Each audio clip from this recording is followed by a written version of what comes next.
जी अजय, जिस तरह से 12वें मुख्यमंत्री के रूप में शपथ ले ली है चंपई सोरेन ने, क्या कुछ ताजा जानकारी निकलकर सामने आ रही है?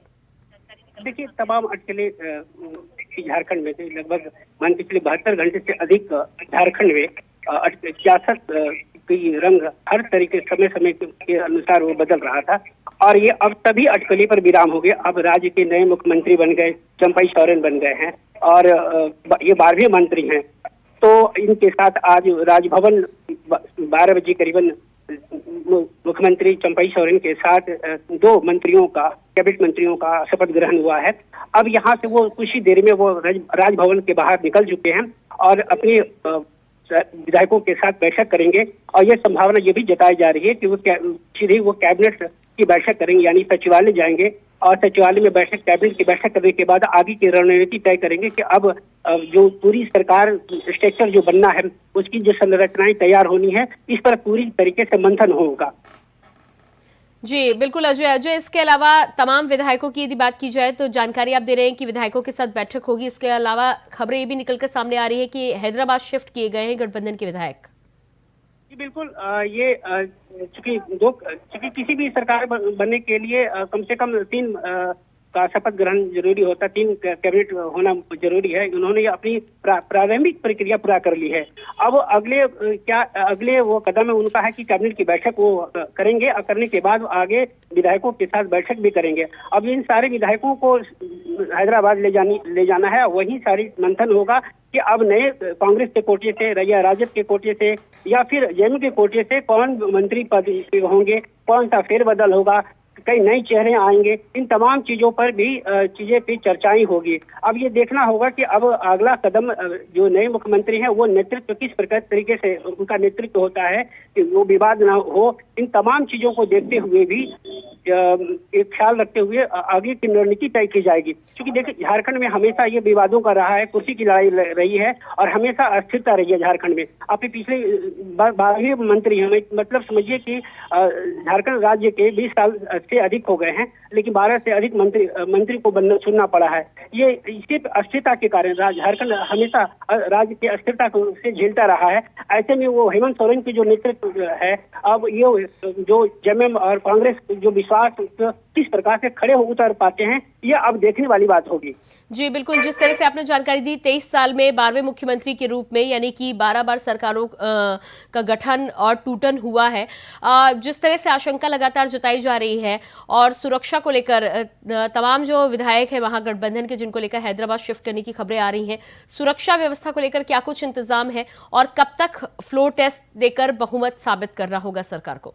देखिए, अभी सारे विधायकों को राजकीय अतिथिशाला में ठहराया गया। जितने भी विधायक हैं जेएमएम से लेकर के कांग्रेस तक के सभी विधायकों को राजभवन राजकीय अतिथिशाला में बिठाया गया। और ये सूचना ये मिल रही है कि अब तारीख को बाहर शिफ्ट किया जाएगा और वही सारी रणनीति तय होने के बाद फिर मंत्रिमंडल की गठन करके और ये शपथ दिलाई जाएगी।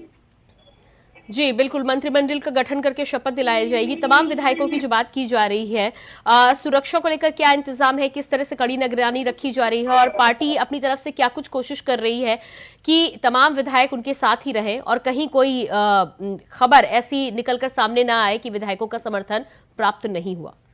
जी बिल्कुल, जहां उनको ठहराया गया है वो पूरी सुरक्षा से लेकर किसी को मिलने की इजाजत नहीं गई। इवन है कि मीडिया को भी वहां सामने नहीं जाने की अनुमति दी गई है। उन तमाम विधायकों की फोन भी है, वो पूरी तरीके से बंद रखने को आदेश दिया गया है कि सारी फोन किसी से संपर्क में ना रहे और वो पूरी जो सरकार की गठबंधन का जो धर्म है उनको सही तरीके से पालन करे।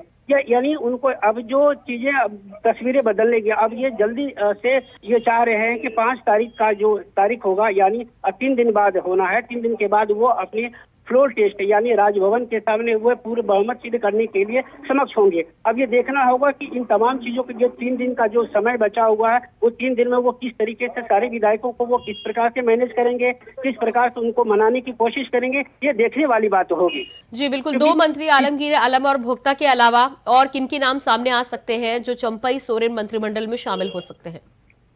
देखिए, एक तो जेएमएम से कोई भी एक आ सकता है, जो उनके सोरेन परिवार यानी शिबू सोरेन के परिवार से कोई भी एक व्यक्ति आ सकते हैं। ये खबरें आ रही है, ये इसकी पुष्टि नहीं की जा सकती है।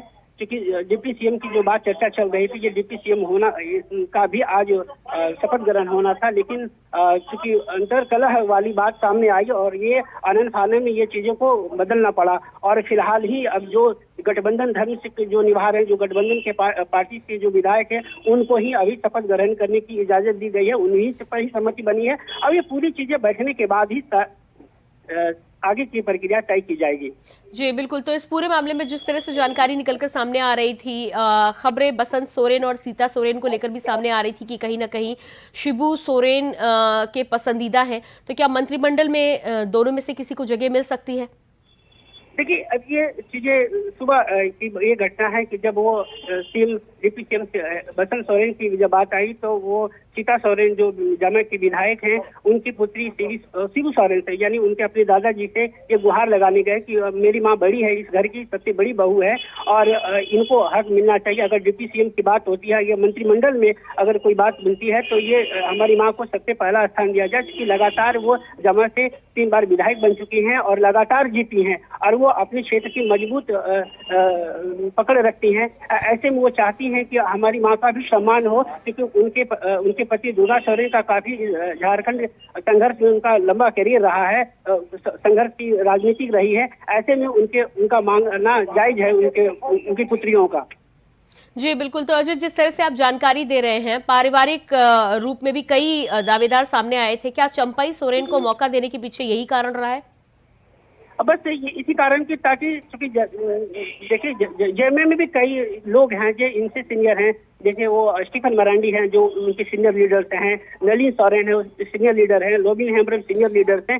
ये सारी लीडर्स जो हैं वो काफी लंबे समय से झारखंड की राजनीति कर रहे हैं, यानी शिबू सोरेन के साथ किसमें से वो राजनीति कर रहे हैं। तो उनको ना देकर के चंपई सोरेन पर विश्वास जताया गया है, क्योंकि वो बिल्कुल, चूंकि हेमंत सोरेन ने का उनका विश्वास एक तरीके से हुआ कि ये पूरी पार्टी को आगे प्योर से ले जाएंगे। क्योंकि अभी आप देख सकते हैं कि झारखंड मुक्ति मोर्चा की जो नेतृत्व है, वो अब कमान शिबू सोरेन पे है। अब इसके पहले वो वर्तमान मुख्यमंत्री हेमंत सोरेन देख रहे थे। अब ये पार्टी को, इनके साथ दो चुनौतियां हैं, एक तो सरकार चलाना है, दूसरी बात है कि पार्टी को भी उनको मजबूती के तरीके से खड़ा रखना, यानी किसी प्रकार से सरकार बनने की प्रक्रिया में कहीं टूट ना जाए, इसका भी संदेह उनको सता रहा है और इन दोनों को भी मैनेज करना पड़ेगा, इनसे फेस करना पड़ेगा। जी बिल्कुल अजय, इस तमाम जानकारी के लिए आपको बहुत बहुत शुक्रिया।